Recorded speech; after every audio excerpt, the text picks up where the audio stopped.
What is it you want, Barry? What do you want? You want the moon? Just say the word and I'll throw a lasso around it and pull it down. Ladies and gentlemen, boys and girls, dying times here. Come with me if you want to live. That's it, man. Game over, man. Game over. The Force will be with you, always. Ladies and gentlemen, welcome back to 20th Century Geek. I'm your regular host, Scott Weatherly, and this is the end of the first quarter of 2022. We're 3 months in. We're going into the next... What was it? Got April and Easter come up next. Spring is here. The swallows are flying, the tulips are out, the daisies are blooming. It's getting warmer, folks. The blossom is on the trees. And what that also means is, if we're at the end of the quarter, this is the Patreon choice for the main feed. At the end of every quarter, I go to my Patreons, my wonderful patrons who support this wonderful, wonderful podcast. They help us keep the lights on in 20th Century Towers. And I give them a poll. We talk about it. What is it we're going to talk about for this episode? Now, the intent is these could be big ones, these could be little ones, it could be anything we want. Or I should say anything they want. And I put a poll out, and we are going to be doing a 30-minute thoughts. Now, this again is a format that I do on a monthly basis as part of the Patreon. This is me talking about my thoughts on something. Often it's me rambling about something, but it's my thoughts, and I try to remain as informed as possible. But I also try to keep it just my thoughts. So some of it's sort of off the cuff. It's off my head. And I've done a whole bunch of these. If you want to find out more, there's a link to our Patreon below. Go check it out. There's all kinds of stuff on there, including a whole bunch of 30-minute thoughts. And today we're going to be talking about a special sort of character that exists in pop culture. One that we know quite a lot. I mean, there's been a couple of TV shows and novels and stuff, but it goes back quite a way. We're going to be talking about the supernatural detective, or in some cases people refer to him as the occult detective. These are detectives, or these are detective stories or characters that exist in a world of the supernatural, and they will then act as a detective or as a fighter of the supernatural. Now, in more modern times, we sort of know these characters as being usually, well, the most famous ones I can think of, is, from our point of view, would be John Constantine. But they do fall into two categories. There are those that exist within the occult, within the supernatural, and sort of keep it at bay, which would be John Constantine, Harry Dresden from the Dresden Files, the Angel series, the Angel spin-off series very much fits into that sort of supernatural detective. Then you get the non-supernatural detective, the regular person who has no particular powers or abilities, but is out there sort of hunting for the supernatural. The most probably well-known I can think of that you could instantly go to and know would be Abraham Van Helsing from Dracula. He fits, he is a professor and stuff, but he's out there sort of, taking on evil. Now, specifically, he's after vampires. And these other detectives cover a wide gamut of supernatural entities, all kinds of different bits and pieces. But generally, they seem to come out of the Victorian era. I want to check. I think the first one, I did a little bit of checking. The first one we get referred to is around 1855. A character called Harry Escott, written by James O'Brien. The first story being The Pot of Tulips, and he also appears in another story called What Was It? A Mystery. These Victorian stories sort of feed into, I think, a couple of things that's worth noting around this era. The first one being the detective story was a growing genre in that Victorian age. Often it's agreed that the first true detective story comes from Edgar Allan Poe, The Murders in the Rue Morgue, and it grew from there. It grew in popularity, but the Victorians also loved a bit of horror. We get that sort of the taboo of horror during the Victorian era.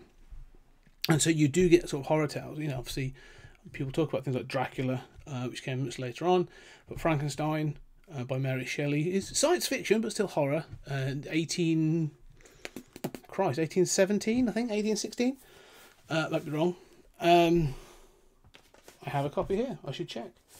But you get this notion of horror brewing in 1880. There you go. Originally published in 1818. But you get this idea of horror brewing. Even there was The Vampire, which was the original one, and all this sort of thing. So it was inevitable that the two were going to clash. These two genres were going to come up against each other at some point. And obviously it happened in 1855. What I would say is the other thing that was happening around this time was the growth of spiritualism. Spiritualism being the belief in ghosts, and it came out of America. Now, for years as a kid, much younger person, I always assumed that spiritualism felt to me like a European thing. You know, you'd think of like, and it's going to sound horribly stereotypical, so I apologise, but like, you know, you get the image of like a Romany gypsy, you know, sort of the crystal ball and the tarot cards and all that kind of thing. So I assumed spiritualism came out of like Central Europe, and I'm assuming there may have been elements of it, but it was popularised, especially things like, you know, like the talking board and the Ouija board, and the idea of knocking in particular by two sisters, the Fox sisters. I've got this weird feeling it's around 1848, something like that they became to prominence. And for the next 15, 20 years, they sort of held seances and they did all these things. And then one of them said it was a fraud and the other one didn't. And then they both said it was a fraud and they both didn't. And back and forth. You believe what you believe. But by this point, spiritualism was a big part, was becoming a big part of Victorian culture. It travelled from the States, from New York, across America, or at least sort of the East Coast, to Britain. And Britain definitely picked up. We picked up and ran with it, as we often do with this stupid shit. And we also, in this country, one of the things we do, or at least the Victorians did, they loved to mourn. You know, mourning was a big thing for the Victorians. Obviously based around the fact that like Queen Victoria mourned the death of Albert for like 40 plus years. And so, you know, to mourn was a big thing in this country, sort of as a sign of respect. And part of that mourning process was to take photos of dead people. And this then led to things like spirit photography and so on and so forth. So it's all sort of interwoven in this other world. So there was this sort of love and desire for the supernatural. And so it's no wondering it sort of started in that mid-era. Now it sort of takes off much later, and I'm going to check somebody else, because to me there's an author that the one I always associate with this is William Hope Hodgson. I've got one of his books here, The Weird Tales of William Hope Hodgson. And so I've got a couple in. I think he's early sort of 20th century, sort of, in the majority of his books. And so between about 1900 and about 1973, so he was around for a while. But he wrote a series of. He was born 1877, he died in 1819. So the one that's 1973. Clearly posthumous. But the character that he introduced was a character called Carnacki the Ghost Finder. So that you can get there's a collection referred to as Carnacki the Ghost Finder, and it's all those stories. And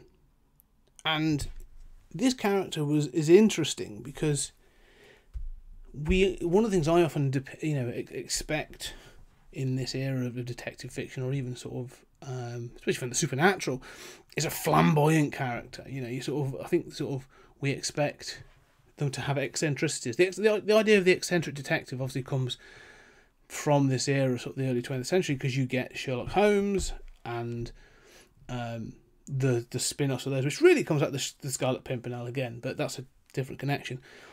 So my expectation is really that Carnacki should be this flamboyant, slightly sort of eccentric detective, and he's not. He's more of a scientist in the sense of how they would have approached science in the earliest 20th century. So the science is cack-handed for the most part, and deductions are sort of these massive leaps of logic.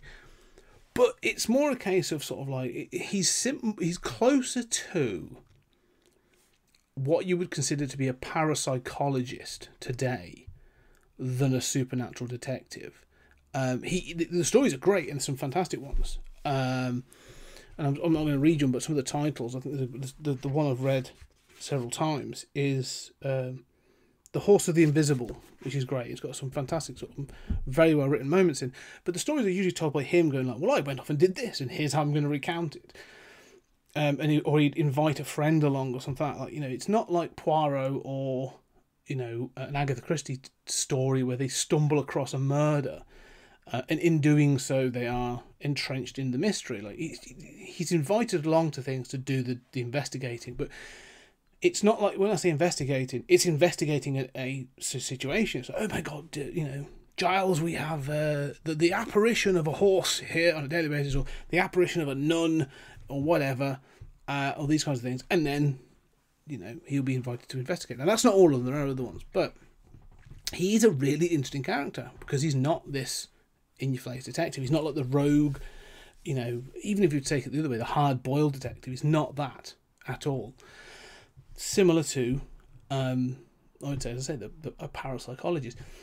Now, it starts to change because you do start to get these more flamboyant characters in this sort of detective fiction later on. Sherlock Holmes has been a very, very good example. Now, within Conan Doyle's catalogue, there is no... and this is weirdly, but there is no leanings towards the supernatural. I suppose you do get, you know, the idea of a hound, the Moor hound with the Hound of Baskervilles, but it's found to not be. It's found to be a beaten dog. Spoilers. Which in itself is ironic because by the time you get to the 20s, I think at least in the mid-20s, Sir Arthur Conan Doyle is heavily involved in the supernatural. Like, he's a big proponent and a member of the Institute for Psychical Research. He was attending and hosting a number of seances, and was actually pushing for all kinds of things. He's one of the individuals that believed and actually gave a vote of confidence to those photos of fairies that came about. I don't know the year, but I'm thinking again it's probably the early 20s. I think 22, 23. 1922, I should say. 1922, 1923. And he was like, hey, these are real. These are clearly real. There is the supernatural. There is this other occult world out there. And the reason for this, I should actually provide some context, was because he lost his son. One of his sons died quite young. And so he spent a lot of the rest of his life looking to prove and became an advocate for the supernatural, the spiritualism. It led to a massive dispute with Harry Houdini, because Houdini was also looking for proof after his mother died, and they got into fights because Houdini became the more Houdini investigated, the more of a skeptic he became, but the more Conan Doyle investigated, the more of a believer he came. They literally came to blows at points over this, and I think there has even been a dramatisation of this in a couple of places. It's a fascinating story. Back to detectives, but this comes back to saying that you know, it's not until after Conan Doyle dies and Sherlock Holmes as an IP falls into the public domain that we start to get these stories of Holmes taking on the supernatural. I'm thinking of at least two that are incredible. Like, you know, there's been Holmes taking on ghosts and stuff, but there was like they then insert Sherlock Holmes into another great author of the early 20th century. You get Holmes inserted into the Cthulhu mythos, and so you get the clash of Conan Doyle and Lovecraft coming together. And I've seen that at least 3 or 4 times. Different novels. Haven't read them, couldn't comment. But again, it's this need, you see. I can see there's this need to take a detective and try and take them out of their wheelhouse, take them out of their comfort zone and add something different, add that spin. And so you get that. Again, I'm thinking the one I can think of is actually there's a book, again, I've not read it, but Sherlock Holmes versus the Cenobites of Clive Barker, so the Hellbound Heart, you know, Pinhead, that sort of thing. So you take them to the nth degree, you can do that.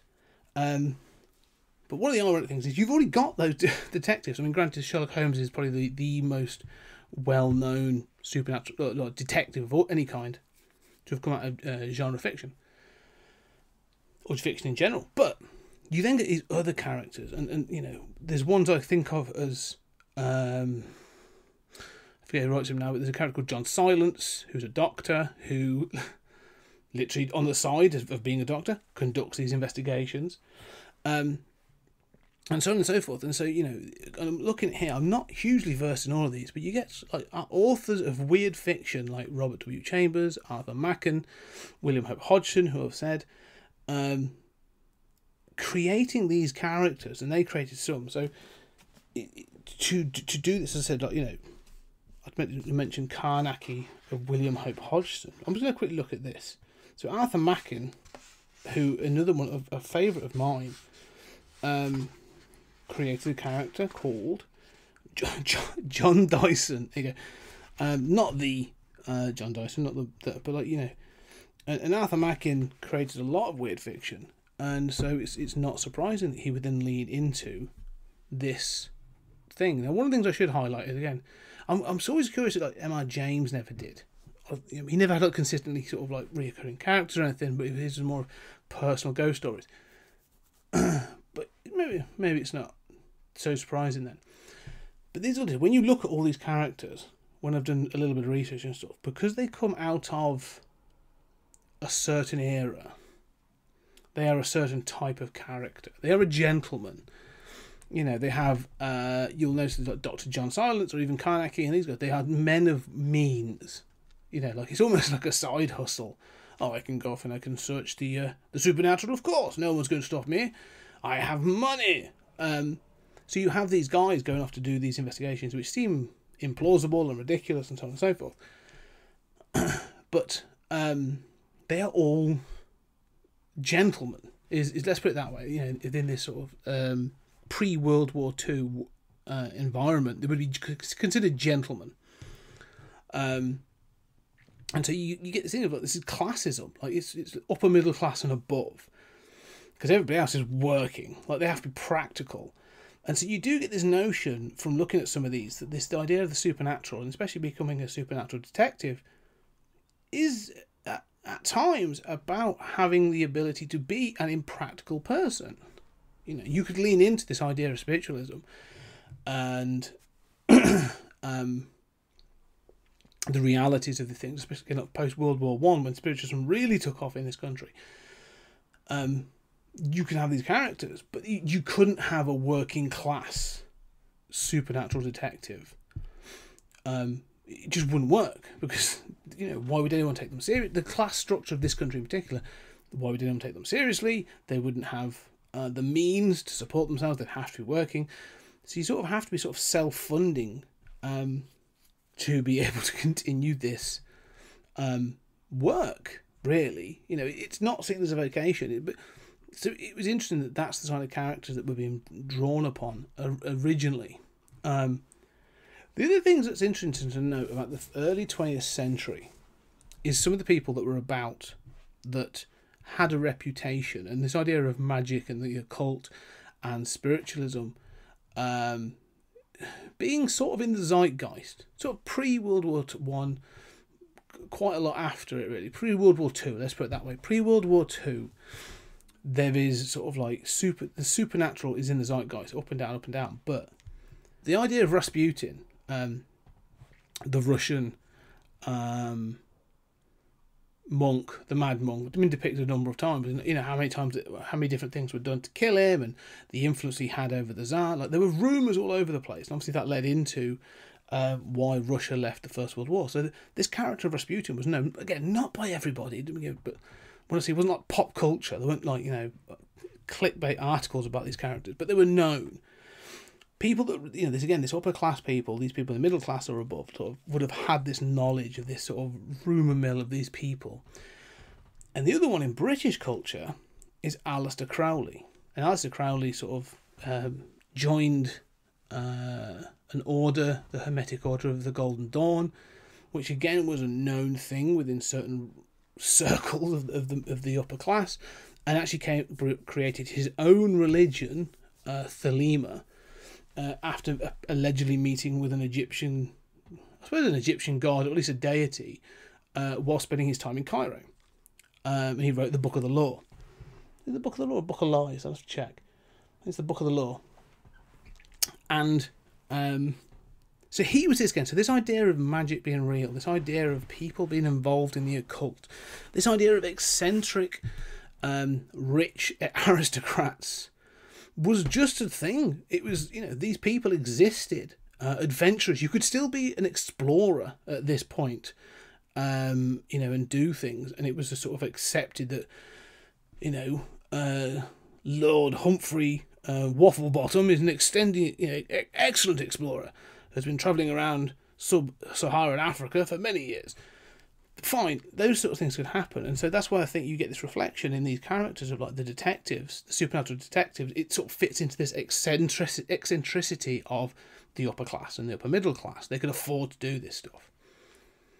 Jumping forwards quite a bit into the sort of later years, and you get this revival in the 70s with the paperback push, the paperback boom, really, the sort of mid 70s into the early 80s. And again, I'm going to really struggle with some of the names in this, but there was a series of books called The Satanic Detective, and this obviously feeds into the Satanic Panic, one of my favourite things. There's weird topics I just find fascinating, but there was one called The Satanic Detective, and there was another one similar that was all about occult detectives, and it was basically an idea of there were seedy sort of like pulp paperbacks of the 70s, like there's lots of sex and violence and stuff. One to mention, I'll go back a little bit further, is a bit more, again, this idea of the gentleman. But we'll get to it in a minute. But yeah, these ideas, it became more about the action orientation, less about the gentleman. The one I want to mention is, I'm going to find it here, excuse me. The Devil Rides, there you go. To the Devil a Daughter, that's not it. The Devil Rides Out, that's what I want. Sorry, I've got my... just accessing the library. Good podcasting. Dennis Wheatley. And within here, so Dennis Wheatley wrote a series of, this was originally published 72. There you go. So this version at least was published in 72. And you get the Duke de Richelieu, played wonderfully by holy crap, how's that going to be? The guy who played Dracula. Oh my god, I have to find out a minute. My mind's gone blank. He played wonderfully in the film The Devil Rides Out. And again, it's this idea of the gentleman. Okay, so The Devil Rides Out, starring Christopher Lee. There you go, I found it. Ignore me. Right. But the Duke de Richelieu fits into that gentleman, that eccentric gentleman thing. And they were written in the 40s. But it was still part of that sort of era. As in, jumping forward, those characters I mentioned about in the 70s easily bleed into the modern occult detective. You move away from them being regular guys, and you start to move them into having crossed the line. They are no longer... Because in those early ones, whilst the occult is never... in some of them, never fully explained. Like, it'll be left ambiguous or left a little bit grey.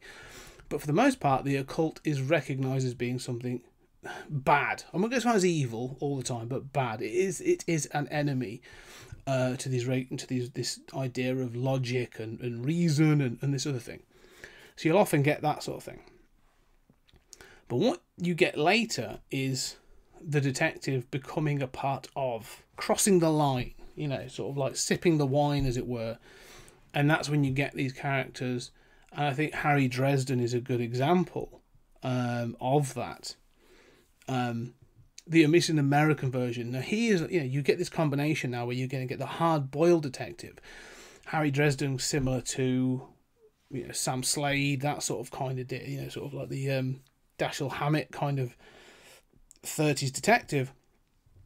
With magic, like he is a magician detective, and he gets entangled in these magical events and stories, but magic is at the heart of it. Like, you couldn't have him not be a magician. Like, that's the world he lives in, and it sort of leans into what I would call sort of urban fantasy, because then it's not just the supernatural, the occult, as in, you know, we are investigating a ghost story.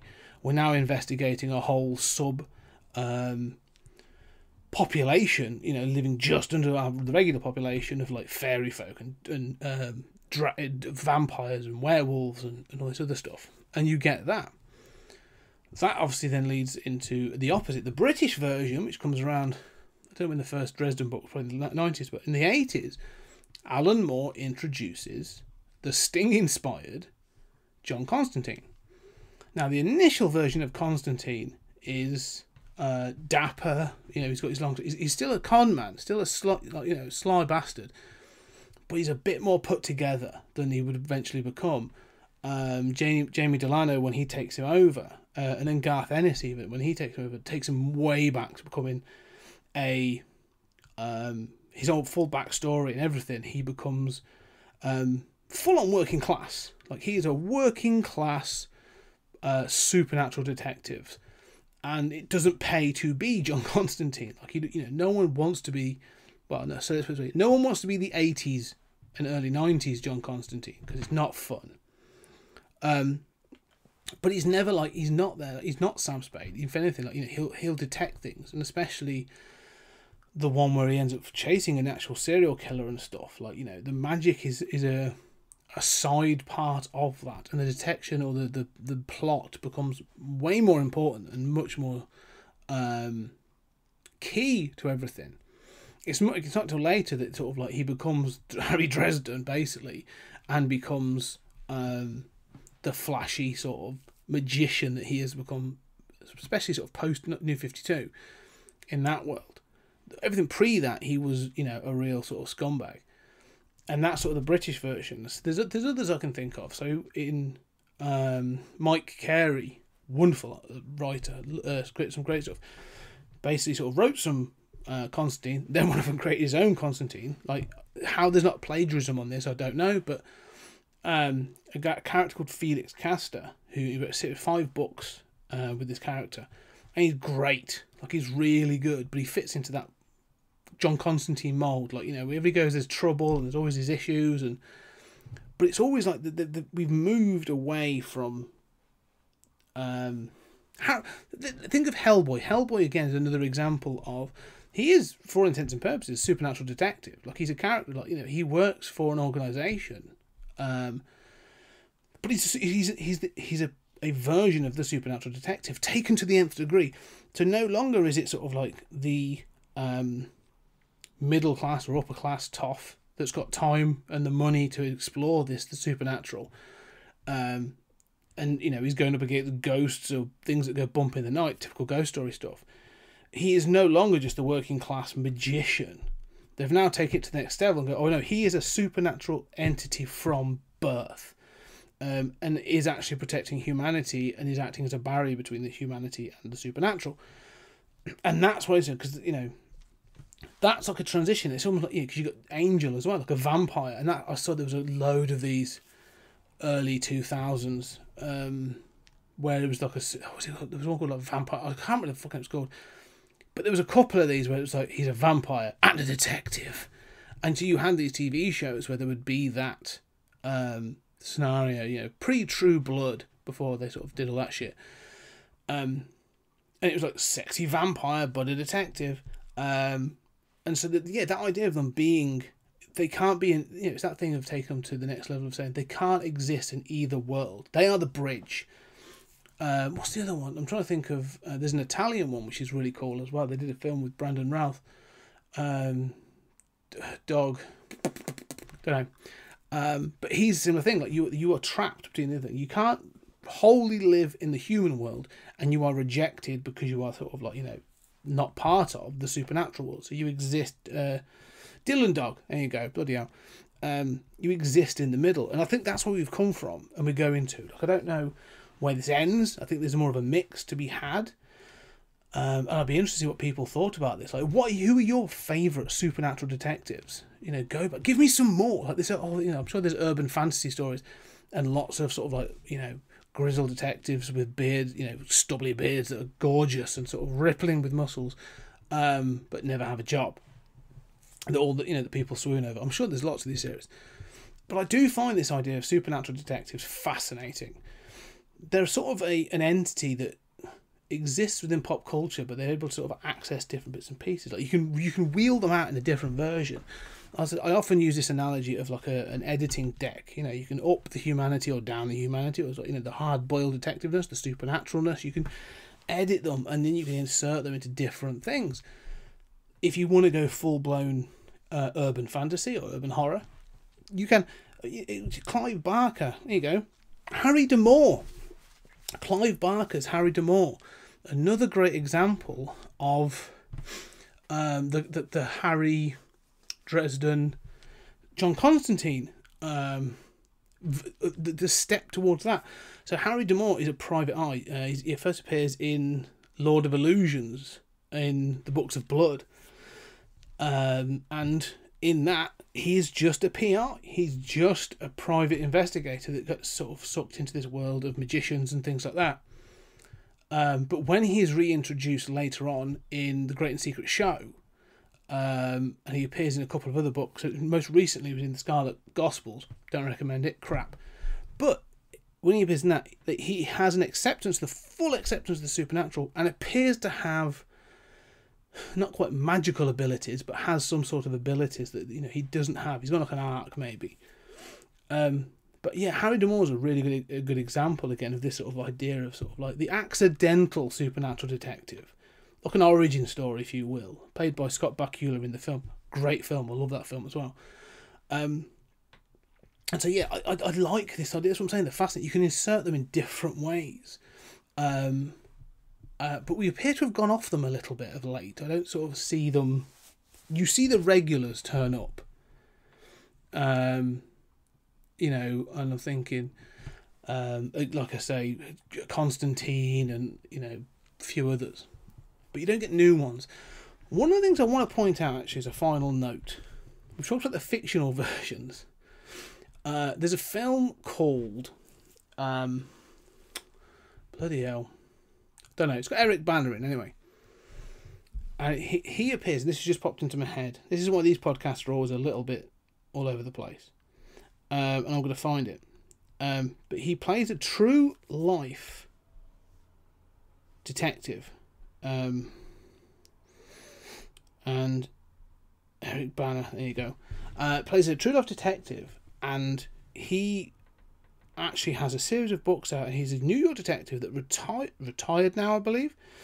But he claims that whilst he was on the force, and since, he actually performed exorcisms, has fought demons, all this kind of really weird and sort of like dark supernatural stuff. Deliver us from evil. There you go. And he plays a character called Saatchi. I forget the guy's name. Frank Saatchi. Not and in that, but he has written a book. Like he has written several books. You can find them on Amazon. I haven't listened to all of them. I've listened to a good portion of one of them, and they're fascinating.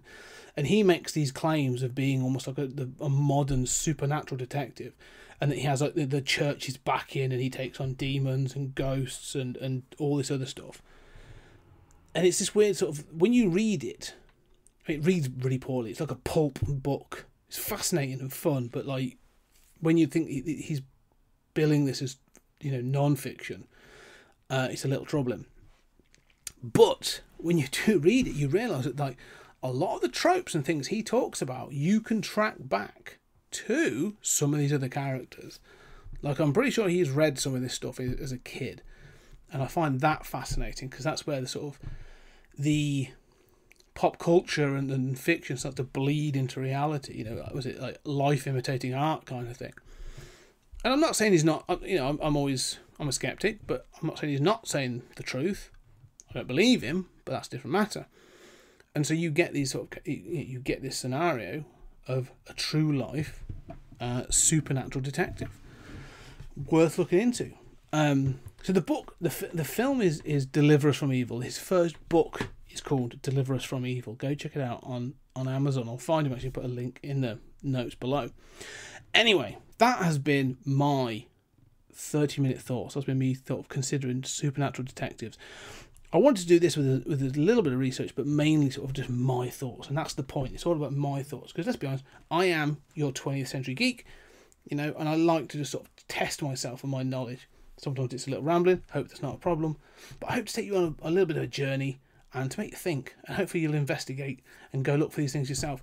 The things I'm going to quickly call out, as I said, please check out this. The book I've got is called The Weird Tales of William Hope Hodgson, but just Google William Hope Hodgson and there's a whole collection of the Karnaki the Ghost Finders stories.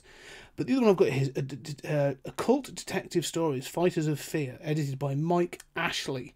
I got mine off Amazon, but then I also mentioned like Dennis Wheatley and his books, The Devil Rides Out, The Devil a Daughter, those sorts of things. They're all worth checking out. But I would also recommend just checking out anyone else in this, like as I mentioned, Arthur Mackin, R.W. Chambers. Go Google them and check out some of their stuff, because they are fantastic writers and they are sort of not talked about enough, in my opinion. And as this is my podcast, I can promote whoever the hell I want. Anyway, ladies and gentlemen, thank you very much for sticking with me for this 30 minutes thoughts. And hopefully you will go to your podcast catcher, you will run your finger along it, and you'll find the review section, and you will leave a 5-star review. Or 4-star, just leave some feedback. We all really appreciate it. It's great. And if you like this as the 30-minute thoughts, and you want to explore more, or you want to see what other podcasts we provide, and all behind-the-scenesy things, the things we're doing, please go and check out our Patreon. It's just patreon.com, 20CG Media. There'll be a link down below. And just check out all the stuff we've got on offer. It's fantastic. And also check out our sister podcast. This is 20th Century Geek. We are the home of me, the 20th Century Geek. But I also appear on a podcast with my brother from another mother, Julian Darius, in Stories Out of Time and Space, where every other week we dissect a science fiction film or TV show, and we go all over the place. It's not just a review, it's a full-on discussion of themes and ideas and everything else in between. It's wonderful. Anyway, ladies and gentlemen, thank you very much for sticking with me. And I look forward to talking with you again on the next episode.